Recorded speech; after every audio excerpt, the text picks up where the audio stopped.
विधायक और सांसद का ये देवेंद्र नाथ महतो आज तक नहीं कहा है कि विधायक या सांसद का चुनाव लड़ेगा करके खाते थे। गौतम बुद्ध जैसा जिंदगी हो गया है मेरा कि जहाँ जहाँ जोहार। अभी हम सिल्ली विधानसभा के अंदर राहे प्रखंड में हैं और जिस तरह से जेबी केसेस का तमाम जगह पे विस्तार किया जा रहा है उसको एक अच्छा रूप देने को लेकर लोगों को जागरूक किया जा रहा है। हमारे बीच देवेंद्र नाथ महतो हैं, साथ में तमाम जो इस राहे प्रखंड के अंदर जेबी केसेस के जितने भी सक्रिय सदस्य हैं सारे लोग हैं। सबसे पहले इन लोगों से हम जानने की कोशिश करते हैं। आज आप लोग जेबी केसेस को लेकर एक बैठक रखे थे, क्या कुछ बातें निकल के आई, क्या कुछ हुआ? हमारा झारखंड प्रखंड में जैसे देवेंद्र महतो हमारा भतीजा लगता है, वो बाल बच्चा के लिए लड़ रहा है झारखंड के लिए। हम लोग का झारखंड का आंदोलन इसी इतने हम कह के अपना वाणी बंद कर रहे हैं। अच्छा, हमारे बीच देवेंद्र नाथ महतो हैं और जानने का और लोगों से भी कोशिश करेंगे। सबसे पहले इनसे जानने की कोशिश करते हैं। दादा सबसे पहले जोहार, नमस्कार। जोहार जोहार। जिस तरह से अभी राहे प्रखंड के अंदर आप एक बैठक रखे हुए थे, क्या कुछ बातें निकल के आया? कौन चीज़ों को लेकर आप बैठक कर रहे हैं? जेबी केसेस के लगातार आप बैठक करते जा रहे हैं, क्या कुछ बातों को लेकर आप कर रहे थे आज? जी बिल्कुल, जिस प्रकार लगातार 2 वर्षों के आंदोलन के परिणाम स्वरूप जेबी केसेस का उदय हुआ टाइगर जयराम महतो के नेतृत्व में और पूरे झारखंड प्रदेश के 5 प्रमंडल के 24 जिलों के जो आम गरीब किसान मजदूर हैं, जो ईमानदारी खून पसीना का जो कमाई का पैसा है उसको दान दक्षिणा करते हुए इस पार्टी का संगठन को एक बड़ा रूप दिए हैं। और वर्तमान समय में झारखंडी भाषा खतियान संघर्ष समिति झारखंड प्रदेश का सबसे बड़ा परिवार बन चुका है, जिसमें आदिवासी, मूलवासी, सभी समाज के, सभी धर्म के सभी लोग हैं। उसी दरमियान में जब लगातार आंदोलन हुआ और आंदोलन के परिणाम स्वरूप हम लोग देखे कि कोई निष्कर्ष नहीं निकाला ये सरकार। आज देख रहे हैं बाल भी मेरा बड़ा बड़ा हुआ है, तो जिस पॉलिसी को लेकर के, नियोजन नीति को लेकर के हम लोग लड़ाई लड़े, आज उसका रिजल्ट नहीं आया, जिसके कारण हमने संकल्प लिया बाल नहीं कटाने का। तो ये एक चीज़ समझ में आता है कि कितना बड़ा बड़ा आंदोलन करने से ये सत्ता का नशा में चूर, सत्ता के बैठे मठाधीश लोग को सुनाई नहीं पड़ता है। इसीलिए जनता का राय आया कि एक नया विकल्प बनाया जाए राजनीतिक का, और उसको लेकर के लगातार जो है कि पूरे झारखंड प्रदेश में संगठन विस्तार का कार्यक्रम चल रहा है, जन जागरण का कार्यक्रम चल रहा है। उसी दरमियान में सिल्ली विधानसभा अंतर्गत राहे प्रखंड के जेबी केसेस प्रखंड कार्यालय में हम लोग बैठक किए और इस बैठक में राहे प्रखंड के सभी 9 पंचायत के विभिन्न गांव के हमारे जेबी केसेस के सक्रिय कार्यकर्ता जो शुरू से इस आंदोलन में जुड़े हैं, यही वो लोग हैं जो टाइगर जयराम दा को धनबाद और बोकारो के ज़िला के बाद पहला अदर जिला रांची जिला का राहे की माटी में बुलाए थे और उस समय से सक्रिय रूप से लगातार जो है कि इस आंदोलन में जुड़े हुए हैं। तो राहे का माटी बहुत ऐतिहासिक माटी है, राड़ माटी है, इसलिए हम लोग का 9 पंचायत का सभी गांव का सभी कोई मिलजुल करके हम लोग ने बैठक तय किया और बैठक में हम लोग ने निर्णय लिए कि संगठन को प्रत्येक गांव का प्रत्येक टोला तक, सुदूरवर्ती क्षेत्र तक, जंगल झाड़ में छिपे घर तक हम लोग जाएंगे और बताने का काम करेंगे कि आखिर झारखंड का गठन किस उद्देश्य से हुआ था और 23 साल के झारखंड में क्या हो रहा है और हम लोग आगे जिस उद्देश्य से झारखंड का गठन हुआ था, जो शहीदों का सपना था, जो आंदोलनकारियों का अरमान था, उस झारखंड का निर्माण हम लोग टाइगर जयराम महतो को 2024 में मुख्यमंत्री बना करके अबुआ राज स्थापित करके हम लोग इस राज्य का गठन का उद्देश्य पूरा करेंगे। चूँकि हमारे खून में है संघर्ष, हमारे खून में है न्याय, हमारे खून में है बिना पक्षपात किए, बिना भेदभाव किए हर समाज को, हर वर्ग को लेके जाना।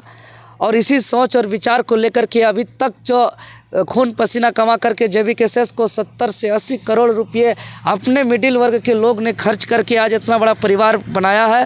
तो हम लोग मूल ढांचा के तहत ही काम करेंगे और आने वाले दिन में यह ऐतिहासिक संगठन बनने वाला है। और निश्चित ही सिल्ली में जो जोश, जुनून, उत्साह दिख रहा है, आज अगर हम राहे प्रखंड की बात करें तो तो राहे प्रखंड जैसे या तो सोनातू प्रखंड, सिल्ली प्रखंड या पतरातू, जहाँ भी कार्यालय है, हम लगातार मीडिया में बोल रहे हैं कि ये कार्यालय का जो भी खर्च आ रहा है, या बैनर का, फ्लैक्स का, झंडा का, या यहाँ रूम का, या मैनेजमेंट का, हमको कुछ पता नहीं है। यहाँ के सक्रिय सदस्य लोग सीधे कहते हैं, हम पूछने का, जानने का भी प्रयास करते हैं, तो यहाँ के सक्रिय सदस्य लोग का सीधे कहना रहता है, वो सब आपको जानने का कोई ज़रूरत नहीं है, ये सब हम लोग कर लेंगे। एक चीज़ जानना चाहेंगे, आप लगातार पहले जो थे आप स्टूडेंट के समक्ष हुआ करते थे, लेकिन हमेशा आप लोगों के बीच अभी जा रहे हैं। लोगों का एक सवाल हमेशा दिमाग में रहता है कि देवेंद्र महतो लोगों के बीच जा रहे हैं, ग्रामीणों के बीच जा रहे हैं, अब विधानसभा में घूम रहे हैं, लोकसभा में घूम रहे हैं, तो तैयारी आप किस चीज़ का कर रहे हैं, लोकसभा या विधानसभा? लोग सवाल उठाएंगे, अधिकतर आप लोगों के बीच अभी हैं, विधानसभा में घूम रहे हैं, लोकसभा में घूम रहे हैं, तो आपका क्या ख्याल है? हम घूम रहे हैं झारखंड प्रदेश का इस माटी के लिए, जो पूरे झारखंड प्रदेश ने जो विश्वास दिया है, उस विश्वास को खरा उतारने के लिए हम घूम रहे हैं।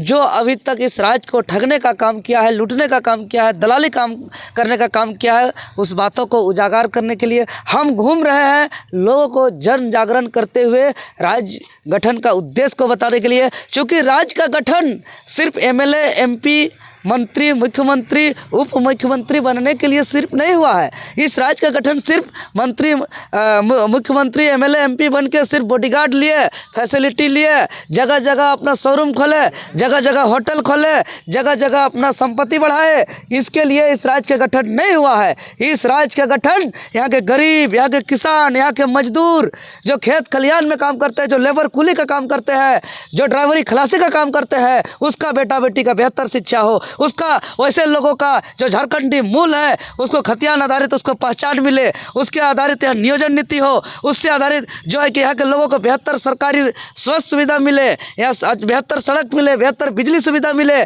ऐसे तमाम जो मौलिक चीज़ है उसको उपलब्ध हो, इसके लिए इस राज्य का गठन हुआ है। और इस चीज़ों के लिए हम पूरे झारखंड प्रदेश में घूम रहे हैं। और जहां आपका सवाल है विधायक और सांसद का, ये देवेंद्र नाथ महतो आज तक नहीं कहा है कि विधायक या सांसद का चुनाव लड़ेगा, न ही आगे हम कहेंगे। ये हमारा संगठन का नेतृत्व, जो हमारा कोर कमेटी है, हमारे क्षेत्र के जनता है, हमको जनता जो जिम्मेवारी देगी, जनता जैसा कहेंगे, हम जनता का बात को सुनते हुए आगे निर्णय लेंगे। क्योंकि जनता ने हमको आज एक पहचान दिया है, जनता के सहयोग से आज हम चलते हैं, जनता के सहयोग से आज हम घूमते हैं, जनता के सहयोग से आज मेरा एक दाना भी जाता है तो गौतम बुद्ध की तरह जो एक राजा का बेटा होते हुए घर त्याग देते हुए, जब जब भूख लगता था उसको तो कटोरा लेकर के भीख मांगते थे, और जितना भूख होता था वो भीख मांग करके खाते थे। गौतम बुद्ध जैसा जिंदगी हो गया है मेरा, कि जहाँ जहाँ भूख लगता है, अभी कुछ देरी पहले राह में एक आदमी हमको नाश्ता कराया है, यही आसपास राह का हिमायतपुर का आदमी। आज कार्यालय हमें दिया गया, कोई आदमी गाड़ी दिया, कोई आदमी तेल दिया, रोज सुबह शाम कोई ना कोई हमें नाश्ता करा रहा है, जो झारखंडी सोच रखते हैं, जो झारखंडियत को बचाने के लिए जो योगदान देना चाहते हैं। तो ये झारखंडी लोग जो हमें आज इतना बड़ा पहचान दे रहे हैं, उस जिसके भरोसे हम चल पा रहे हैं, तो वैसे लोग जो हमें निर्णय देंगे, आम जनता झारखंडियत के लिए जो सोचते हैं, उसका निर्णय सर्वोपरि होगा, और उसी का निर्णय को लेकर के हम आगे निर्णय लेंगे। जी बहुत बहुत। तमाम जगह पे जेबीकेएसएस के एक सवाल उठता है कि फंडिंग कहाँ से आता है। यहाँ पे जो कार्यालय है, इस कार्यालय का जो ओनर है, बोल सकते हैं जिनका घर है वो है, और वो जेबीकेएसएस को कार्यालय खोलने के लिए दिया हुआ है। तो जानने की कोशिश करते हैं कितना पैसा लेते हैं। दादा सबसे पहले जोहार। जोहार। ये जो कार्यालय खोलने के लिए जेबीकेएसएस को आप दिए हैं, कितना पैसा लेते हैं? पैसा तो नहीं तो निःशुल्क दे दिए हैं। निःशुल्क दे दिए हैं? हाँ। लगातार जेबीकेएसएस पे ये आरोप लगता है कि जेबीकेएसएस फंडिंग कहाँ से करता है? फ्री में दे रहे हैं रूम? फ्री में दे दिए हैं। फ्री में दे दिए? निःशुल्क। निःशुल्क? हाँ। अच्छा, क्या काम अच्छा लगा जो आप फ्री में आप लोग इनको रूम दे दिए? देवेंद्र महतो अच्छा लगा। देवेंद्र महतो अच्छा लगा? हाँ। छात्र नेता देवेंद्र, छात्र नेता जो आपके साथ अच्छा लगा, उनके विचार अच्छे लगे? विचार अच्छा लगा। अच्छा, तो फ्री निःशुल्क दे दिए हैं। लोग बहुत सवाल उठाते हैं कि जेबीकेएसएस का फंडिंग कहाँ से आता है, इसलिए आपको हमने पूछ लिया। निःशुल्क दे दिए हैं। मतलब जितना दिन काम करेंगे सब फ्री रहेगा? हाँ, फ्री रहेगा। कार्यालय का भाड़ा उड़ा नहीं लगेगा। नहीं लगेगा। अंदर फंडिंग होता है किधर? अंदर नहीं फंडिंग करता है क्या? नहीं होता है ना? नहीं होता है। अच्छा, जयराम दा का विचार और देवेंद्र दा का विचार कैसा लगता है आपको? अच्छा लगता है। अच्छा लगता है। हाँ। सिल्ली में इस बार बदलाव करेंगे? हाँ, बदलाव करेंगे। किसको देखना चाहते हैं? छात्र नेता देवेंद्र महतो। अच्छा, देवेंद्र महतो देखना चाहते हैं। हाँ। चलिए, बहुत बहुत धन्यवाद।